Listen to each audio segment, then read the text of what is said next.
राजस्थान में हो रही है भयंकर लड़ाई। आरोपों के तीर उड़ रहे हैं। कोई विकास के बारे में ज्ञान पेल रहा है तो कोई कम्युनल सेक्युलर गेम में लगा है। एक तरफ है अशोक गहलोत, बुढ़ा गए हैं पर राजनीति के सख्त लौंडे हैं। दूसरी तरफ है पूरी भाजपा और प्रधानमंत्री मोदी का चेहरा। 28 सीटें कहीं भी जा सकती हैं। युवा कंफ्यूज्ड बैठे ऊँग रहे हैं। वोट कटुए वही करने आए हैं जो वे करते आए हैं। अब ऊँट किस करवट बैठेगा, कौन जीतेगा, हमारा राजस्थान। खमागनी हुकुम पेश है राजस्थान का सबसे सटीक राजनीतिक विश्लेषण। नमस्कार, आप देख रहे हैं TFI, भारतीय सोशल मीडिया का OG। राजस्थान विधानसभा चुनाव कांग्रेस और बीजेपी के बीच जबरदस्त टक्कर का गवाह बनता जा रहा है। जो बात इस चुनावी लड़ाई को राजस्थान के राजनीतिक मुकाबलों के इतिहास में अद्वितीय बनाती है, वह है स्पष्ट विजेता की भविष्यवाणी करने में अभूतपूर्व चुनौती। दोनों राजनीतिक पार्टियां कांग्रेस और भाजपा सत्ता के लिए कड़े संघर्ष में गुत्थम गुत्था है। हालांकि चुनावी पंडित भाजपा के लिए मामूली बढ़त बता रहे हैं, लेकिन आम सहमति यह है कि जीत का मार्जिन बहुत ही छोटा होगा। निर्वाचन क्षेत्रों का सूक्ष्मता से अध्ययन करने पर हमने 28 सीटों की पहचान की, जहां चुनाव अंतिम वोट तक जाने वाला है। इन सीटों का गणित दिलचस्प है और इनमें से अधिकांश निर्वाचन क्षेत्रों में जीत का अपेक्षित अंतर बहुत ही कम होना स्वाभाविक है। ऐसे टक्कर वाले चुनाव में अनिर्णायक मतदाताओं और बाड़ पर बैठे अर्थात फेंस सिटर्स लोगों की भूमिका बढ़ जाती है। ये लोग राजस्थान में निर्णायक भूमिका निभाने वाले हैं। जो पार्टी पहली बार वोट देने वाले और अभी भी निष्ठाओं के बीच झूल रहे मतदाताओं को प्रभावी ढंग से आकर्षित करेगी, वही बहुमत की जादुई संख्या पार करेगी। इस युद्ध क्षेत्र में प्रधानमंत्री नरेंद्र मोदी का प्रभाव भाजपा का तारणहार है। मोदी मैजिक युवा वोटरों और बाढ़ पर बैठे अनिश्चित वोटरों को भाजपा के पाले में लाने में एक महत्वपूर्ण कारक होगा। दोनों पार्टियां भाजपा और कांग्रेस ने उम्मीदवार चयन प्रक्रिया में बेहद सावधानी अपनाई है।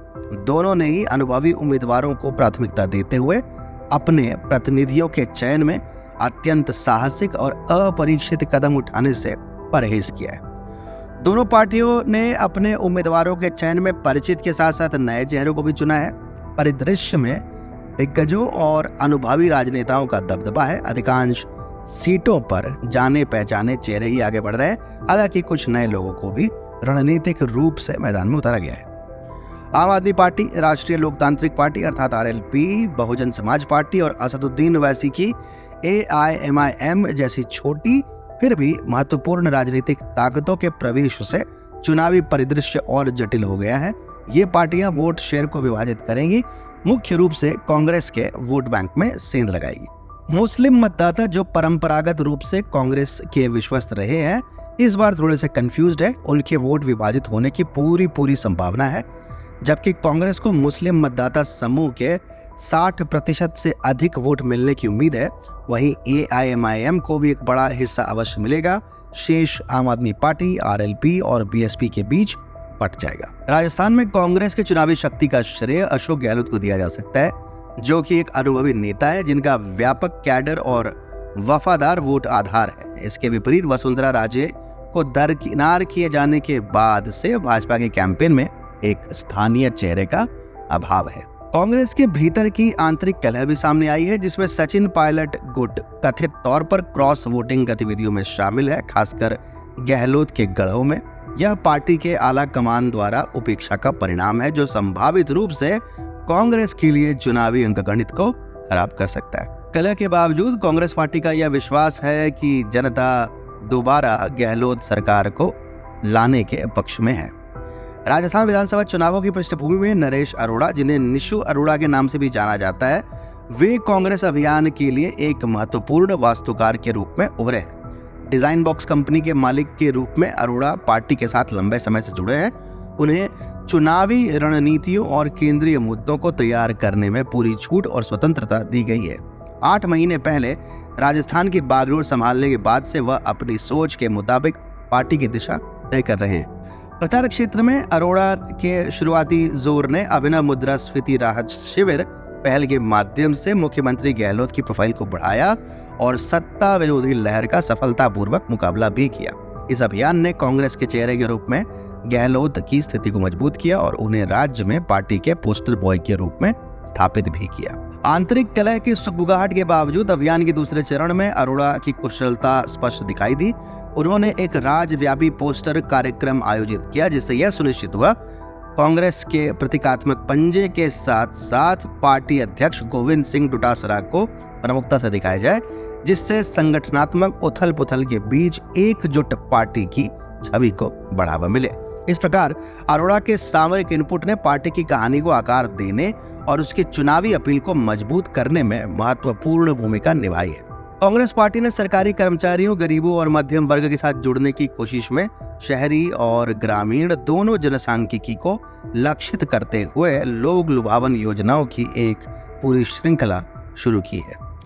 इसके बीच कांग्रेस ने प्रवर्तन निदेशालय अर्थात ईडी की छापेमारी को राजनीतिक पूंजी बनाने की कोशिश की।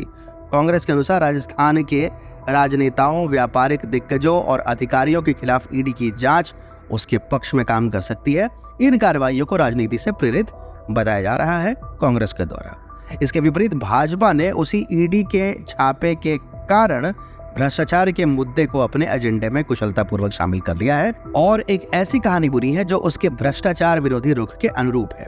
भाजपा के चुनाव अभियान में महिलाओं की सुरक्षा और पेपर लीक के मुद्दे शामिल हैं, जिन्हें भाजपा ने राजनीतिक मंच पर जोर शोर से उठाया है। इसके अलावा उदयपुर में हुए कन्हैया लाल हत्याकांड चुनावी चर्चाओं में छाए हुए हैं। उत्तर प्रदेश के मुख्यमंत्री योगी आदित्यनाथ ने संकेत दिया कि हिंदुत्व के स्वर राजस्थान में चुनाव की दिशा तय करेंगे। भाजपा की रणनीति स्पष्ट है कि ध्रुवीकरण की संभावना वाले मामलों से परहेज नहीं किया जाए, बल्कि उन्हें बढ़ावा दिया जाए। उनका मानना है कि इससे उनका आधार मजबूत होगा। दूसरे मोर्चे पर हनुमान बेनीवाल की राष्ट्रीय लोकतांत्रिक पार्टी अर्थात आरएलपी निर्वाचन क्षेत्रों में काफी बड़ी संख्या में उम्मीदवार उतार रही है, जो भाजपा के सीधे दावेदार के रूप में खड़ी है और उनकी नजर जाट वोटों पर है, जो ऐतिहासिक रूप से कांग्रेस का वोट बैंक रही है। इस बहुआयामी राजनीतिक हाथापाई के बीच आम आदमी पार्टी कोई बड़ा खतरा पैदा किए बिना वोट शेयर में सेंध लगाएगी, जबकि बहुजन समाज पार्टी अपने स्थानीय समर्थन के साथ संभावित रूप से अपना कब्जा बरकरार रख सकती है। असदुद्दीन ओवैसी की AIMIM के मुस्लिम बहुल इलाकों में मैदान में उतरने के फैसले से यह अनुमान लगाया गया है कि इससे विपक्षी वोटों को विभाजित करके भाजपा को मदद अवश्य मिलेगी। इस प्रकार एक जटिल चुनावी मुकाबले के लिए मंच तैयार हो गया है। यदि कांग्रेस और भाजपा स्पष्ट बहुमत हासिल करने में विफल रहती है, तो निर्दलीय और छोटे दल किंग मेकर के रूप में उभर सकते हैं। सभी वर्गों में वोटों का यह संभावित विखंडन एक ऐसे परिदृश्य का संकेत देता है जहां भाजपा आसानी से जीत हासिल कर सकती है, भले ही मामूली अंतर से। इस चुनाव में हिंदुत्व, अच्छे केंद्रीय शासन और राष्ट्रवाद की लहर पर सवार हो भाजपा कांग्रेस से आगे निकल सकती है। हालांकि विजय मार्च थोड़ी छोटी होने का अनुमान है। भागे तो जनता मालिक है।